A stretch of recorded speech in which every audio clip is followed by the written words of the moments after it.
Welcome back to our series. We're going to be using a series of weights today. We're going to be using a lighter set of weights for our first exercise, a single heavier weight for our second and third exercise, and then a lighter weight again for our fourth exercise, and possibly that heavier weight again for the fifth exercise. Feel free to adjust as you move along. Let's get started. Grab hold of your weights. I'm going to be using 8 pounds here. This is a single arm deltoid punch. So arms are going to come up like they're sitting on a shelf, and you're going to punch forward, back to center. Core is strong. Punch forward, back to center. So it's almost like you're on a little bit of a bungee cord. Now, every time I punch out, I'm going to keep my core strong. Like I'm resisting in my core as I punch forward. Glutes are engaging, and elbows are staying shoulder height. Now, if you feel like this is too much weight, you're probably going to notice you're rounding forward, so keep those shoulder blades down and back. Breathe with me. We got 10 seconds left. Body is nice and steady. Remember, if it's too much weight, if you're struggling, back off. Build up the strength, create the foundation, and then add that weight on over time. All right, drop those weights down. I'm going to do a 25 for this one, and we're going to start around the world at the waist. So I'm going to go around, switching hands center, and then around, switching hands center. So I'm switching the weight behind me and then back to center. So a little bit of coordination. I actually like to drop it into my hand behind me and just a little bend in the knees if needed.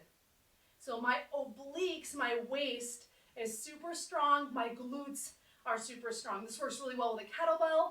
If you prefer to hand off that weight in a different way, feel free to do that. You can go as fast or as slow as you want.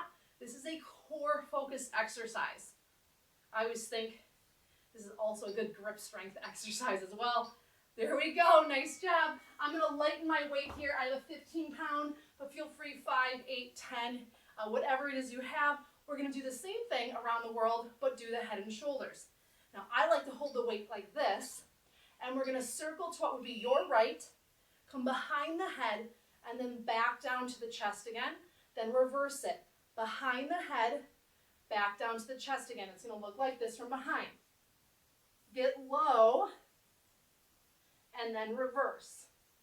I'm dropping it down towards my chest to get a little bit more shoulder involved. And I always think that kind of gets my core a little bit as well. Body is steady. Glutes are turned on. Feet are planted. This is not a fast move, okay? I love this move because it really helps sculpt the shoulders, but also it creates some really good shoulder mobility. We just don't do enough over our head anymore, and so this is a really good exercise focused on that. All right, let's drop that down. Go to a lighter weight, a varied front raise. I have 5 pounds because I have a shoulder injury from a long time ago that sometimes gives me grief. We're going to do a varied front raise. We're going to come up in front of the shoulders, down slow, flip the palms, up in front of the shoulders, down slow. So this is probably one of my weakest movements because of that shoulder. Little bend in the elbows. I'm never hyperextending those shoulders, those elbows when I'm using weights. We don't need strain there. If you're very hypermobile in the elbows, really watch that and try to create an extra little bend. My glutes, my core, my ribs are down, feet feel planted in all 4 corners, legs are turned on. So whenever you're focusing on one muscle group, it's never just one muscle group. It's a whole body workout. All right, let's drop those. Last one here, standing oblique crunch. I'm gonna go heavy here. I'm gonna grab my 25 pound, but feel free to adjust as needed. Feet are a little bit wider than outer hip. Opposite hand behind the head, and we're going to drop and bring it all the way up the other side. Try not to let the booty push back, so we're truly working in the obliques. Stay with me, keep breathing. Just a nice, consistent movement. This should feel heavy, and if you don't have a heavy weight, you're still going to use that weighted load. We're going to switch here. Here we go. And opposite side. Keep breathing, you're doing awesome. Try not to let the upper arm curl forward. This isn't a fold. how I'm not just crunching down. Notice how I'm also trying to tip away from the weight. Let's get one more in here because that transition gives away some of our time. Nice job.